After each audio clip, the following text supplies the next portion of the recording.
우리 한 번 더 인사하겠습니다. 여호와께로 돌아갑시다. 네, 반드시 역전할 것입니다. 감사합니다. 사랑하는 성도 여러분, 오늘날 우리 이 기독교인 성도들과 이 교회에 대한 사회적 평가는요, 어떠한지 우리가 잘 아실 것입니다. 사실 우리가 이 신뢰받지 못하는 것이 오늘날의 현실인데요. 비기독교인들이죠. 우리 오늘날 이 뭡니까?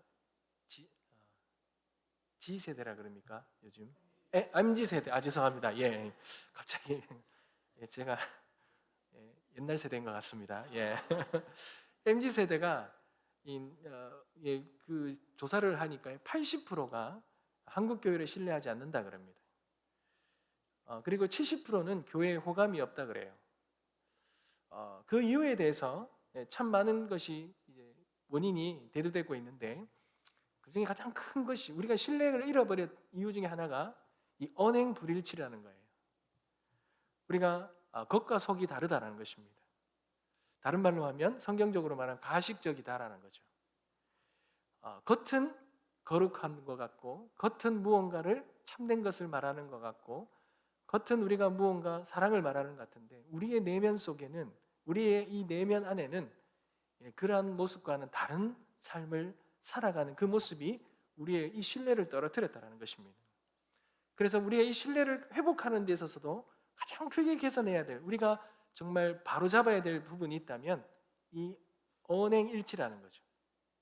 이 말씀대로 살아가는 것, 말씀이 우리의 삶이 되는 것, 이것이 회복되어야지만 오늘날의 교회가 교회다워진다는 것입니다.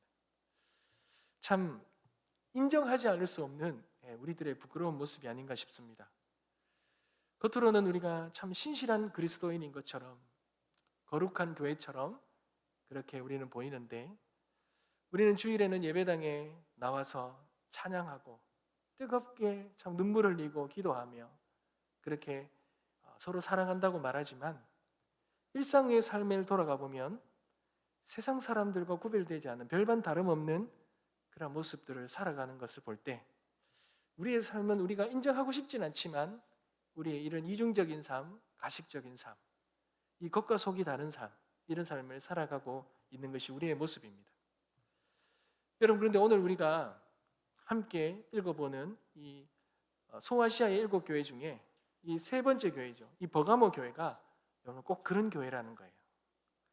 여러분, 오늘 본문에 보면 이 버가모 교회가 어떤 교회였는지, 그리고 이 교회의 모습을 통하여 주님께서는 무엇을 원하시는지, 어떤 새로운 교회의 삶으로 원하시는지를 보면서 우리에게 주는 메시지를 붙들고 우리도 주님 앞에서 새로워지는 그런 은혜가 있기를 간절히 소망합니다. 여러분, 오늘 본문에 보면 이 버가모 교회가 어떤 교회인지를 잘 알려주는 단어가 몇 가지가 있는데요. 특별히 이 버가모가 교회가 세워진 이 지역, 버가모라는 지역이 어떤 곳이냐? 여러분 13절인데요. 우리 다 같이 한번 읽어볼까요? 읽어보겠습니다. 시작. 내가 어디에 사는지 내가 아노니 거기는 사단의 권자가 있는다. 네, 여기까지입니다. 여러분 보십시오. 너가 어디에 사는지 안다라는 겁니다. 근데 거기는 사단의 권자가 있는 곳이다, 이렇게 말하죠. 여러분, 사단의 권자가 있다는 게 뭡니까? 이 버가모는요, 당시에 이 로마 아시아의 속주 중에서도 수도 역할을 하는 아주 중요한 도시였습니다. 근데 이 도시에는요, 거대한 제우스 제단이 있었습니다. 그러니까 황제 숭배 사상의 중심지였다라는 거예요. 거기에서는요, 곳곳에 이런 우상들이 있어요. 특별히 이 뱀을 상징하는 치유의 신이라는 아스클레피오스라는 그런 신전이 여기에 있었어요. 특히 버가모는요, 로마로부터 이 칼의 권세를 받았는데, 여러분, 이 황제의 권위로 이 칼의 권세를 가졌는데, 이 권세로 사람을 죽일 수 있는, 결정권을 내릴 수 있는 그런 권한을 가지고 있는 것이 이 버가모였어요. 그러니 여러분, 이 버가모라는 도시는 그냥 단순한 어떤 도시라기보다는 오늘 이 성경에서 말하는 것처럼 한마디로 사단이 권세를 부리고 있는 장소, 진리보다 거짓이 판치는 장소, 하나님보다 우상이, 예배보다 어떤 인간의 탐욕이, 어떤 그런 세상의 권력이 그렇게 통치하는 그런 대표적인 곳이 이 버가모 지역이었던 것입니다. 우리가 영적으로 표현한다면 영적으로 완전히 사단의 통치 아래 있는 곳이 이 버가모 지역이었어요.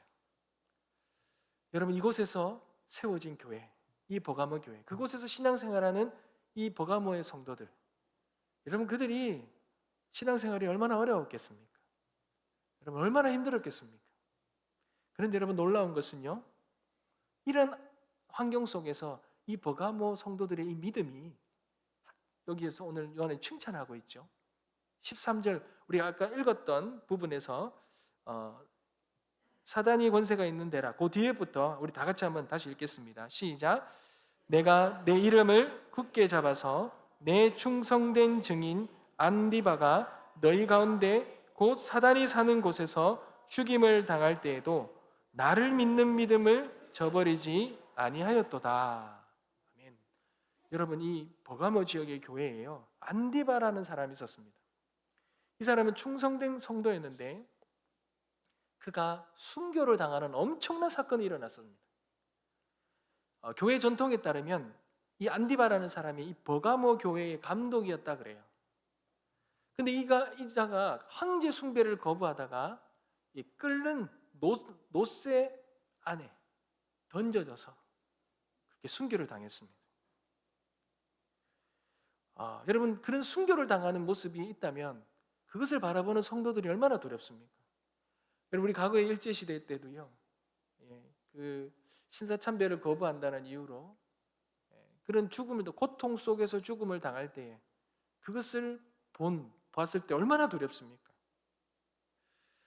여러분, 우리는 오늘날에 우리는요, 그런 신앙들, 막 순교의 신앙들 잘 할 수 있을 것 같지만 여러분, 쉽지 않습니다.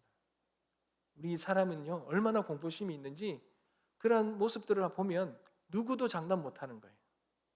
그런데 여러분, 그런 순교의 위협 속에서도 버가모 교인들이요, 신앙의 중심이 흔들리지 않았다 그래요. 여러분, 이 말은 무엇입니까? 죽음을 각오하고 믿음을 지켰다라는 겁니다. 엄청난 용기지 않습니까? 여러분, 만약에요, 총칼을 가져다 대고 예수를 부인하지 않으면 총칼로 죽이겠다고 했을 때 여러분, 얼마나 많은 용기를 내고 예수를 믿는다고 고백하겠습니까? 그런데 이 버가모 성도들은 엄청난 용기를 가지고 그들은 예수 그리스도의 이름을 굳게 붙들고 그 주님에 대한 믿음을 저버리지 않았다는 겁니다. 그러니 얼마나 칭찬받아 마땅한 일이겠습니까? 얼마나 대단한 믿음입니까? 대단한 교회입니까? 그런 믿음을 가진 교회가 버가모 교회였던 거예요. 사랑하는 성도 여러분, 참 위대한 교회 아니겠습니까?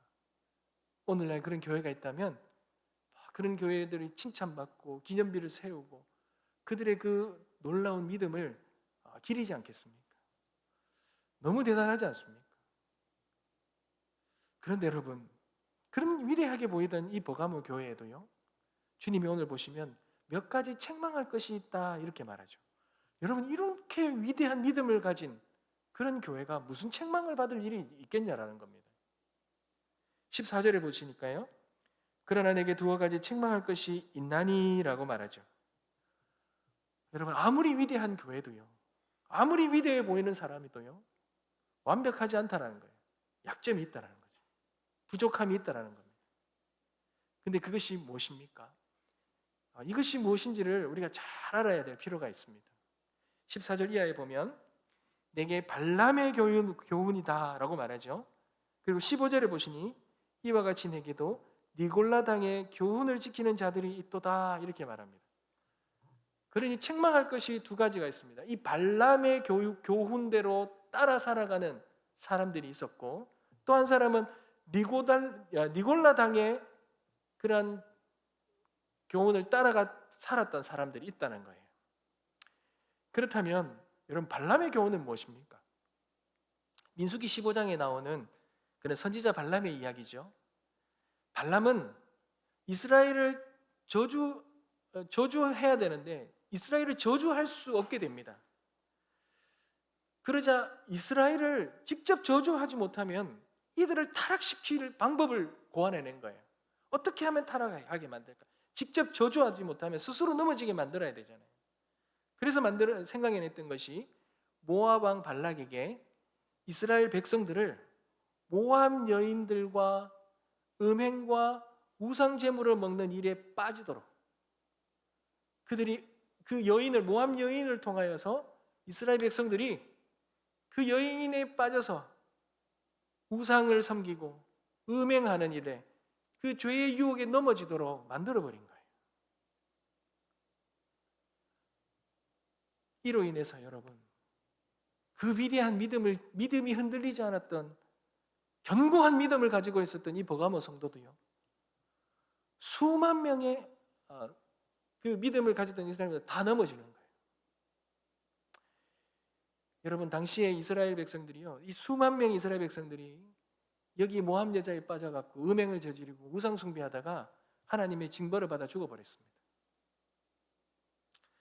버가모 교회도 그런 거죠. 위대한 신앙생활을 지키는데요. 그런데 그들 안에 은근히 들어오는 이 세상의 문화들, 세상의 유혹에 쉽게 넘어져 버린 거예요. 외적으로는 엄청난 실험과 믿음의 그런 전쟁 앞에서는 정말 피 흘리며 목숨까지 싸웠는데요. 깊은 내면 속에 흐르는 그러한 인간의 유혹 앞에 무너져 버린 것입니다. 이 디오니소스라는 축제가 있었는데요. 여기에 참석해서 우상에 바친 제물도 먹고 음란한 행위를 해도 괜찮다. 그런 사상들이 이들에게 퍼져버린 것입니다. 그러니까 혼합주의라는 거죠. 신자들은 거룩함을 추구하면서도 동시에 세상의 어느 정도의 문화는 섬겨도 된다. 그러니 이 모든 것들이 함께 섞이다 보니 결국은 그들은 하나님의 뜻보다는, 하나님의 거룩함보다는 자신의 목적, 자신의 쾌락, 자신의 뜻을 쫓아서 우상 숭배에 넘어가 버리는 그런 결과를 낳은 것입니다. 두 번째는 여러분 니골라당의 교훈입니다. 우리가 흔히 영지주의라고 그러는데 초기 이 교회의 이단 사상이죠. 영혼과 육체를 딱 분리합니다. 그리고 영혼은 선하다. 그러나 육체는 악하다 이렇게 말하죠. 그러면서 이걸 분리하면서 여러분, 우리가 믿음을 통하여 영적으로는 구원받았잖아요. 구원받은 자들은 육신적으로 죄를 지어도 구원에 지장이 없다라고 생각합니다. 여러분, 오늘날 우리에게도 비슷한 생각이 있잖아요. 한 번 구원받은 사람들은 우리가 구원받으면 웬만한 죄를 지어도 하나님이 우리를 향한 이 구원을 흔들리지 않는다, 이렇게 생각하는 사람 있잖아요. 은혜로 구원받았으니 육체로 무엇을 하든 상관이 없다, 이렇게 생각한다는 거죠. 사랑하는 성도 여러분, 은혜를 방종의 도구로 삼는 것입니다. 여러분, 진짜 구원받은 사람은요, 내가 죄인인 걸 알고 예수 그리스도께서 우리의 죄를 위해 대신 십자가에 죽으셨다는 것, 그 구속의 은혜, 그 십자가 보혈의 은혜로 우리가 죄 씻음 받고 영원한 하나님의 백성이 되었다라는 이 구원의 은혜를 아는 사람들은 그런 죄를 치울 수가 없습니다. 그 구원의 은혜를 아는 사람들은요, 우리의 육신의 삶을 방종의 삶으로 그렇게 살아갈 수가 없어요. 진짜 구원받은 삶은요, 구원받은 자는, 은혜를 아는 자는 우리의 이 삶을 구원에 합당한 삶으로 살아가는 그런 삶으로 살아갈 수밖에 없는 거예요. 그런데 이들이 어떻습니까? 구원받았으니, 우리의 영혼은 거룩하니, 우리의 육신은 웬만큼 살아도, 웬만큼 음행을 저질러도, 우상의 재물을 섭취해도 우리의 구원은 취소되지 않는다라고 그 교묘한 거짓된 가르침에 넘어가서 그들은 그렇게 방종의 삶을 살았던 것입니다. 사랑하는 성도 여러분, 이 두 교훈의 유사점이 뭡니까? 이 교훈은요, 양다리를 걸치는 거죠. 하나님을 믿는다 그러면서도 이 세상의 것을 놓지 못하고 이 세상의 것을 함께 겸하여 섬기다가 결국은 이 세상의 것이 이 하나님의 이 거룩함을 다 잃어버리고 이 세상의 것이 우리의 전부가 되어져 버리는 그러한 신앙이라는 것입니다. 사랑하는 성도 여러분, 이 위대한 버가모 교회는요, 이 외부의 박해에는 굳건했습니다. 견고했습니다. 그러나 그들의 무너짐은 내부에 있었어요. 외부적으로는 그들이 지켜내었던 신앙, 목숨 걸고 지켰던 이 믿음의 모습이 이 내부적인 우리 안에 있는 이 신앙의 작은 타협 하나, 작은 해이함 하나, 이것이 그들의 그 위대한 믿음의 신앙을 다 무너뜨려 버린 것입니다. 내부적으로 부패하면 그 어떤 것도 다 무너질 수 있다는 걸 보여주는 것이죠. 여러분, 외적인 박해는요, 어쩌면 보면 우리는 우리의 믿음과 신앙이 더 경각심을 가지고 어떻게 대항할 수 있는 그런 자극이 될 수도 있어요. 그러나 교묘하게 우리의 이 내면에 들어오는 이 작은 죄는 여러분 순식간에 우리 전부를 잡아먹을 수 있다, 삼켜버릴 수 있다는 것입니다. 사랑하는 성도 여러분, 오늘날에요, 우리가 동성애를 반대하고 우리의 어떤 이 악법들이 이 제정되는 것을 놓고 우리가 얼마나 그것을 주장하면서 그런 법을 제정하지 않도록 우리가 주장하고 살아가지 않습니까? 그런데 그런 싸움에는 우리가 막 목숨 걸고 덤비는 것 같아요. 우리가 코로나 걸렸을 때요, 우리가 예배 드리는 거, 예배를 지키는 거, 이거 얼마나 목숨 걸고 막 했습니까?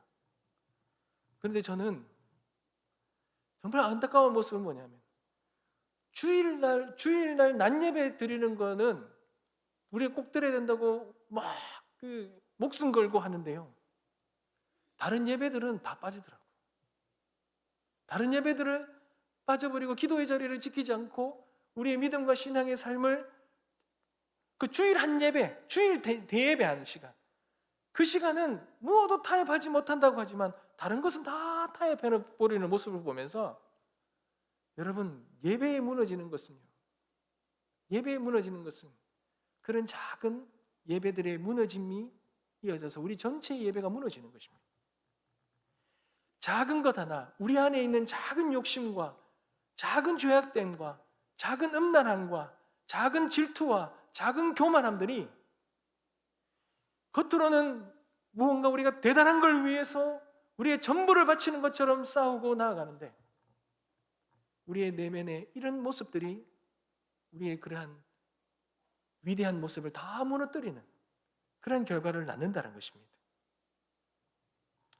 우리 안에 있는 이 정도는 괜찮아, 너무 유별나게 굴지 말자, 신앙생활을 해도 적당하게 해야 된다. 저보고 이제 저희 옛날에 우리 장인어른 장모님이 안 믿으실 때 저보고 그러셨어요. 목사도 너무 미치면 안 된다, 신앙에. 예, 그러셨어요. 근데 지금은 다르게 생각하시죠. 안 믿는 분들은요, 그렇게 생각해요. 신앙생활 하는데 자, 열심히 하고 좋은데 너무 미치면 안 된다, 이렇게 생각하시죠. 여러분, 이 권자라는 것, 사단의 권자라는 것은 다스림의 상징이잖아요. 여러분, 속지 말아야 됩니다. 사단의 이 권자 쉽게 보면 안 됩니다. 이 세상에는 사단이 우는 사자와 같이 그렇게 삼킬 자를 찾고 다니잖아요. 뭐로요? 문화로, 경제로, 정치로, 철학으로, 쾌락으로, 이 모든 걸 통하여서 이 땅을 통치하며 이 땅의 사람들을 그 권자에 속박되게 만들어버립니다. 그럴싸한 말로요. 여러분, 우리는 깨어 있어야 되죠. 우리의 이 내면을 들여다봐야 됩니다. 우리의 내면이 어떤지, 우리가 외적으로 보여지는 부분만의 그러한 신앙, 굳건한 신앙만이 아니라 우리의 이 내면이 어쩌면 더 중요하죠. 우리의 이 내면을 잘 들여다봐야 됩니다. 그렇다면 여러분, 우리의 내면이 견고하게 서려면 우리 어떻게 해야 될까요? 우리는 어떤 모습을 가지고 있어야 되겠습니까? 여러분, 우리가 하나님이 우리를 어떻게 보시느냐를 알아야 되죠. 여러분, 우리 하나님은 우리의 겉모습이 아니라 우리의 내면을, 중심을 보시는 분이 우리 하나님이십니다. 사무엘상 16장 7절에 보면 사람은 외모를 보거니와 여호와는 중심을 보시느니라. 겉모습은요 경건하고 신실해 보입니다. 근데 주님은 안 속습니다. 우리 주님은 다 아십니다. 우리의 마음이 하나님과 얼마나 멀어졌는지, 우리의 마음이 어디를 향하고 있는지 주님은 그것을 다 아십니다. 사울이 겉으로는 제사를 드렸고 백성에게 처음에는 존경을 받았지만 그는, 그의 마음은 주님께 없었어요. 주님 앞에 순종하지 않았어요. 그러니 주님은 그것을 알시고 그 왕의 자리를 다윗으로 옮기시지 않습니다. 그는 버림받았습니다. 근데 반대로 다윗은 어떻습니까? 다윗은 연약합니다. 다윗은 그 아버지 앞에서도 제대로 인정받지 못한 자였잖아요. 근데 하나님은 그의 마음을 보셨죠. 그의 마음이 하나님과 합한 마음이라는 거 아시니 하나님이 그를 들어 사용하시잖아요. 여러분, 주님은 외식하는 신앙을 기뻐하지 않습니다. 마태복음 23장 27절과 28절에 보면 회칠한 무덤 같으니, 이 외식하는 마음, 겉과 속이 다른 이 신앙의 삶을, 모습을 회칠한 무덤이라 그럽니다.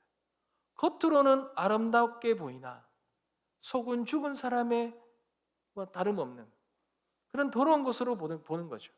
겉으로는 의롭게 보이지만 속에는 외식하고 불법이 가득하다는 겁니다. 여러분, 외식은 거짓말이잖아요. 여러분, 거짓말은 입으로만 하는 게 거짓말이 아닙니다. 우리의 마음으로도 거짓말을 할 수 있습니다. 주님의 눈에는 이 거짓말하는 우리의 마음이 속일 수가 없습니다.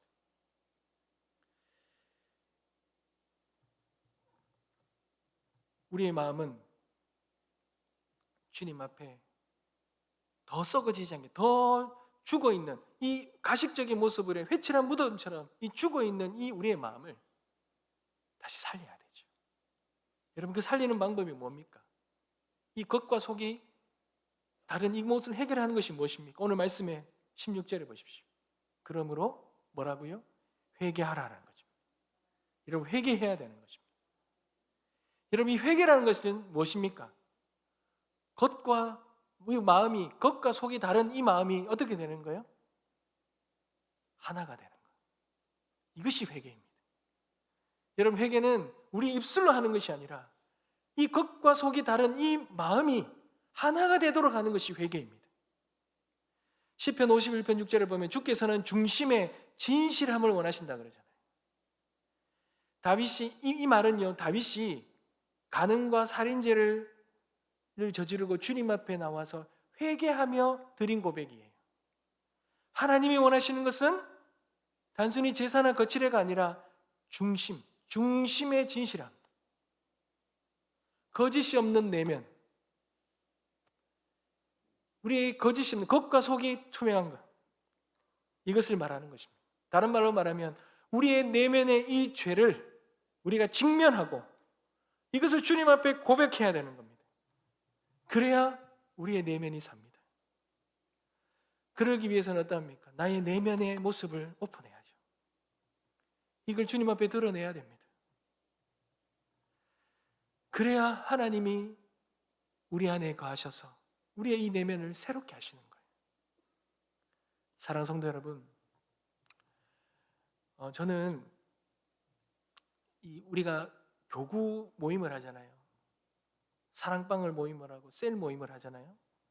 그리고 요즘에 우리가 마더와이즈니 파더와이즈니 제자훈련이니 이 모든 것들을 양육을 받게 될 때 핵심이 뭐냐면요, 나눔입니다. 나눔이 뭡니까? 내 안에 있는 나의 연약함과 부족함을 솔직히 드러내는 거예요.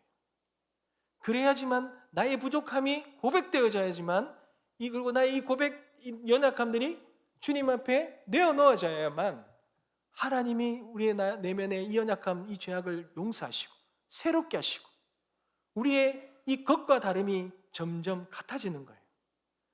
그런데 우리의 이 내면을 우리가 꽁꽁 싸매고 우리의 내면의 이 죄악과 내면의 악함을 드러내지 않고 겉으로 그럴싸한 척하고 겉으로 괜찮은 척 할 때에 여러분 치유는 안 일어납니다. 진정한 회개가 안 이루어진다. 온전해질 수가 없다라는 겁니다. 주님이 그런 우리의 고백 속에 들어오셔서 우리의 모든 연약함, 우리 안에 있는 모든 죄악됨들, 이 모든 무덤 같은 이 사망이 지배하는 이 모든 우리의 내면을 완전히 새롭게 깨끗하게 주의 보혈로 씻어주셔야만 우리가 새롭게 될 줄 믿습니다. 여러분, 우리의 내면을 주님 앞에 고백하는 은혜가 있길 소망합니다. 오늘 이 밤에 아무도 할 수 없는 죄 있지 않습니까? 나만 알고 있는 죄 있지 않습니까? 그 죄 고백해야 됩니다. 제가 가정행복학교를 섬길 때요, 첫 주가 참 어렵습니다. 왜냐하면 많은 가정 부부들이 오는데 이 첫 주에 모든 분들이 가정이 어려움을 가진 가정들이 많이 오잖아요. 그러다 보니 이 무거운 마음을 가지고 와요. 대부분의 그 가정행복학교는 대부분은 아내가 남편을 끌고 오거든요. 남편이 끌려오는 남편의 이 마음은 어떻습니까? 지옥이네, 지옥. 오기 싫죠? 근데 오면 대부분 어떠냐면 가족 소개하라 그러면 남편들은 나가면요, 이 앞에 나가 소개하라면은 아주 점잖하게 소개하세요. 그리고 아무런 문제가 없는 것처럼 그렇게 소개하세요. 근데 여자분이 아내가 소개할 때 아내는 얼굴은 이미 지옥이에요. 그리고는 갑자기 소개하다가 죽을 것 같아 나왔어요. 그러면서 그 이야기를 하면 남편분의 얼굴이 싹 어두워집니다. 그리고는 이 안에, 그 가정 안에 있는 이 어려움들, 이 힘듦들, 이 드러내고 싶지 않은 이것들을 그 아내가 드러낸다고 해서 분노하고 화내면서 그 자리에서 막 소리 지르면서 나가시는 분들이 많아요. 근데 대부분이에요, 그런 분들은 사회적으로 위치에 있는 분들이 그래요. 어떤 사회적으로 자리에 있는 분들은 그런 걸 드러내기를 무서워하는 거예요. 수치스러운 거죠. 근데 여러분, 안타까운 게 뭐냐면 이거 안 드러내면 회복이 안 돼요. 깨어져야지요. 하나님께서 그것을 만지시는 거예요. 우리 주님은 인격적이시기 때문에 여러분, 회개해야 용서하시죠. 나의 이 마음이 깨어져야 다시 새롭게 회복시키시죠. 내 마음을 열어야 하나님이 찾아오시죠. 근데 그렇게 되지 않으면 마치 모든 것을 완벽한 것처럼 되었다면 더 썩어져 가는 거예요. 우리의 내면은 더 썩어져 가고 우리의 신앙은 겉과 속이 달라 내면은 죽어 있는데 겉은 마치 살아있는 것처럼 그렇게 연기하며 살아가는 삶은 마치 죽은 삶과도 마찬가지라는 거예요. 결국은 그런 믿음과 신앙은 얼마 가지 않아 다 넘어지게 돼 있다는 거죠. 사랑하는 성도 여러분, 우리의 내면이 진실되게 고백되어지고 새롭게 된 은혜가 있기를 소망합니다. 여러분, 그리고 두 번째는요, 마음의 회개가 일어나야 된다면 두 번째는 우리의 이 삶의 회개가 일어나야 됩니다. 듣는 것과 행함이 일치해야 되는 거죠. 여러분, 야고보서 1장 22절 말씀에 보면 너희는 말씀을 행하는 자가 되고 듣기만 하여 자신을 속이는 자가 되지 말라 그러죠. 말씀을 듣기만 하고 행동하는 자를요, 성경은 속이는 자다, 나를 속이는 자다, 거짓말하는 자다, 사기꾼이다, 이렇게 말합니다. 우리는 말씀을 듣고 감동도 받고 아멘이라고 부릅니다. 그런데 일상으로 돌아가 보면 말씀의 흔적은 사라지고 삶의 현장은 여전히 말씀이 닿지 않은, 말씀이 온전히 임하지 않은 그런 삶을 살아가는 그런 삶이 우리의 삶일 때가 많다는 것입니다. 여러분, 이런 신앙이 문제가 되는 이유가 무엇입니까? 좋은 설교를 듣기를 원하지요. 그런데 여러분, 청중에 불과하는 겁니다. 무리에 불과하는 겁니다. 참된 제자가 되지 못하는 거예요. 제자는 말씀을 듣고 이 말씀을 삶에 치열하게 살아내는 그런 삶을 살아가는 자가 제자인 것입니다. 주님은 무리가 되지 말고 제자가 되라고 하셨습니다. 그 말씀은 말씀을 듣기만 하고 삶으로 살아가지 않는 자가 되지 말라는 것이죠. 사랑하는 성도 여러분, 우리는 말씀이 삶으로 나아가지 못한다면, 말씀은 지식에만 머무러지고 이 말씀이 지식으로만 채워진다면 그때 우리 안에 일어나는 일은 교만이라는 겁니다. 마치 내가 말씀대로 다 살아가고 있는 것처럼, 내가 안다고 해서 사람들은 내가 말씀대로 살아가고 있다고 착각을 한다는 겁니다. 근데 말씀을 삶으로 흘려내려보내는 치열한 삶이 살아갈 때는 그것이 쉽지 않은 걸 알잖아요. 그러니 나의 연약함을 아는 거예요. 신앙생활 하면서 교만하다는 것은요, 말씀은 많이 들었는데 말씀이 여기만 머물러 있다는 겁니다. 그런데 그 말씀을 가지고 헌신의 자리, 치열하게 삶의 자리로 가지고 나가서 치열하게 살아보면요, 내가 얼마나 연약하고 부족한 자인지를 알게 된다는 거죠. 그러니 겸손하게 될 수밖에 없다는 것입니다. 주님은 제자들에게 이렇게 말씀하시죠. 요한복음 8장 31절과 32절에 보면, 너희가 나의 말에 거하면 참 내 제자가 되고 진리를 알지니 진리가 너희를 자유케 된다, 이렇게 말씀하셨어요. 말씀에 거한다는 말은 그 말씀을 붙들고 살아가는 삶을 의미하는데, 말씀에서는 우리에게 말합니다. 사랑하라. 내 이웃을 내 몸과 같이 사랑하라. 죽도록 충성하라. 하나님만 의지하고 하나님만 바라보며 살아가라 말씀합니다. 그런데 여러분, 그 말씀이 우리의 삶으로 내려오기까지는 우리는 상황에 따라, 우리의 자존심 때문에, 우리의 여러 가지 논리에 따라 삶으로 나아가지 못하고 듣는 것에만 머물 때가 너무 많다는 것입니다. 여러분, 이것이 거짓된 삶이라는 거예요. 외식된 삶이라는 겁니다. 이런 삶은 전혀 열매 맺을 수 없는 삶. 말씀이 우리에게 심겨져서 맺는 열매를 맺지 못한다라는 것입니다. 사랑하는 성도 여러분, 주님은 좋은 나무마다 아름다운 열매를 맺고 못된 나무는 나쁜 열매를 맺는다 그랬습니다. 우리가 말씀에 심겨져 있다면 반드시 좋은 열매가 맺히겠죠. 열매 맺는 삶을 살아가고 계십니까? 말씀이 우리의 삶으로 드러나고 계십니까? 이 삶을 살아가야 합니다. 그래야 우리의 삶에 생명력이 있습니다. 사랑하는 성도 여러분, 어떤 교회가 건강합니까? 어떤 교회가 건강합니까? 어떤 교회를 가니까요, 양육이 정말 많은 교회가 있더라고요. 양육 커리큘럼을 보니까요, 어마어마한 교회가 있더라고요. 배우는 거, 하나님을 아는 거 너무 건강하죠. 그러나 진짜 건강한 교회는요, 그 양육도 안 하면 더 안 건강하겠죠. 안 배우면 더 안 건강하겠죠. 그런데 그 많은 양육을 배우는데요, 또한 그 교회는요, 그 배운 것을 섬길 수 있는 섬김의 자리가 어마어마한 교회가 있더라고요.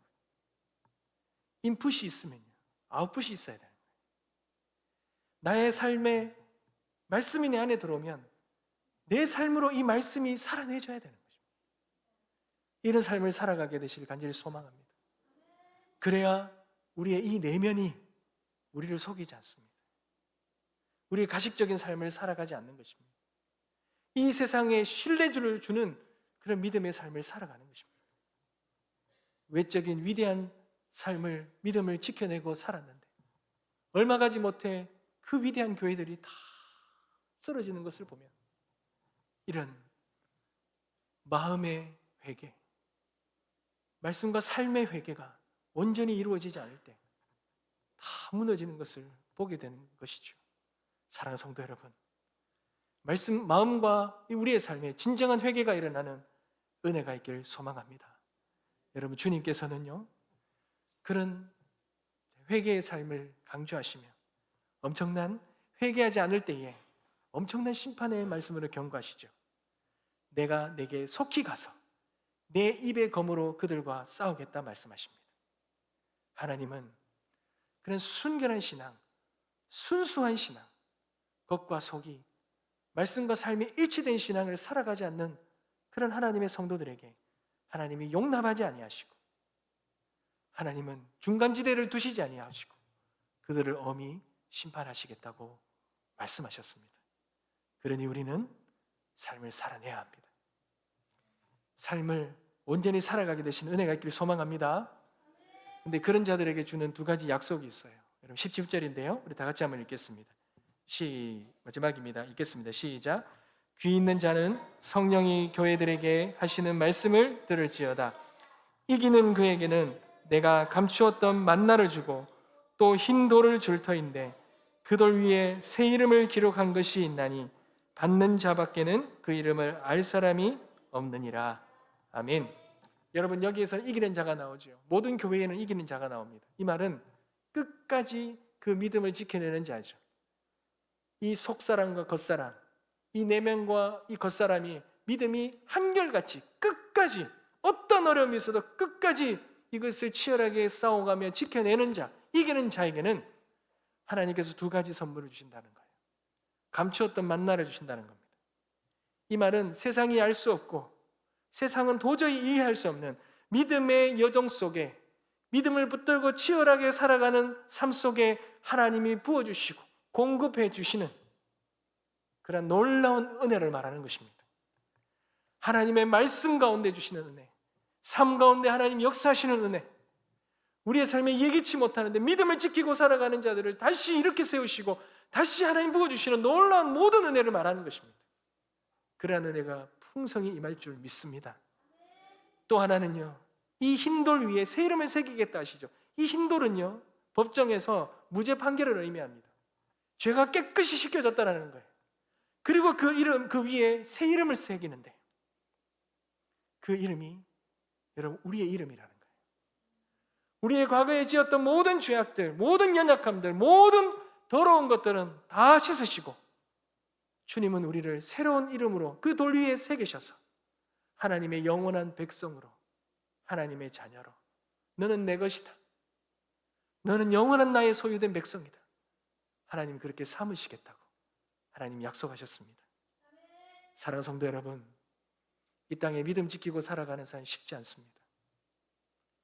겉과 속이 한결같고 말씀과 삶을 한결같이 살아내는 삶 쉽지 않습니다. 그러나 주님은 그 삶을 붙들어내고 살아가는 이기는 자에게 놀라운 은혜를 주신다고 약속하셨습니다. 이 약속의 선물을 믿음 지키시며 다 받게 되는 그런 위대한 성도님들 되시게 주님의 이름으로 축복합니다. 말씀을 맺겠습니다. 사랑하는 성도 여러분, 오늘날 우리에게 하나님이 원하시는 우리의 모습은 이기는 자가 되는 거예요. 타협하는 자가 아닙니다. 승리하는 자입니다. 패배자가 아니라 승리하는 자죠. 그 승리하기 위해서는 끝까지 믿음을 지켜야 돼요. 양다리 걸치는 믿음이 아니라 온전히 주님만을 바라보며 주님만을 의지하며 살아가는 삶이 필요합니다. 그 신앙과 그 믿음은 이런 우리의 마음의 진정한 회개로 임하는 것이죠. 겉과 속이 다르지 않은 한결같은 마음, 어렵습니다. 오늘 이 밤에 우리의 마음의 모든 죄악들, 연약함들을 다 주님 앞에 구하며 우리의 마음이 새로워지고 우리의 마음이 주님의 마음이 되고 우리의 마음이 주님의 말씀에 온전한 마음이 되는 그런 은혜가 있게 되시길 축원합니다. 또한 우리의 삶을 돌아보기를 소망합니다. 말씀을 많이 듣지만 그 말씀으로 우리의 삶을 얼마나 살아내고 있는지, 우리는 연약하지만 하나님 은혜를 주십시오. 은혜를 주십시오. 살아갈 수 있는 은혜를 주십시오. 말씀으로 살아내는, 삶으로 살아내는 그러한 우리 성도가 되셔서 이기는 자 되시기 바랍니다. 하나님이 감추어두었던 놀라운 은혜의 만나를 부어주시고 하나님이 우리를 하나님의 사람으로 기록하시는 놀라운 은혜를 다 누리게 되시기 주님의 이름으로 축복합니다.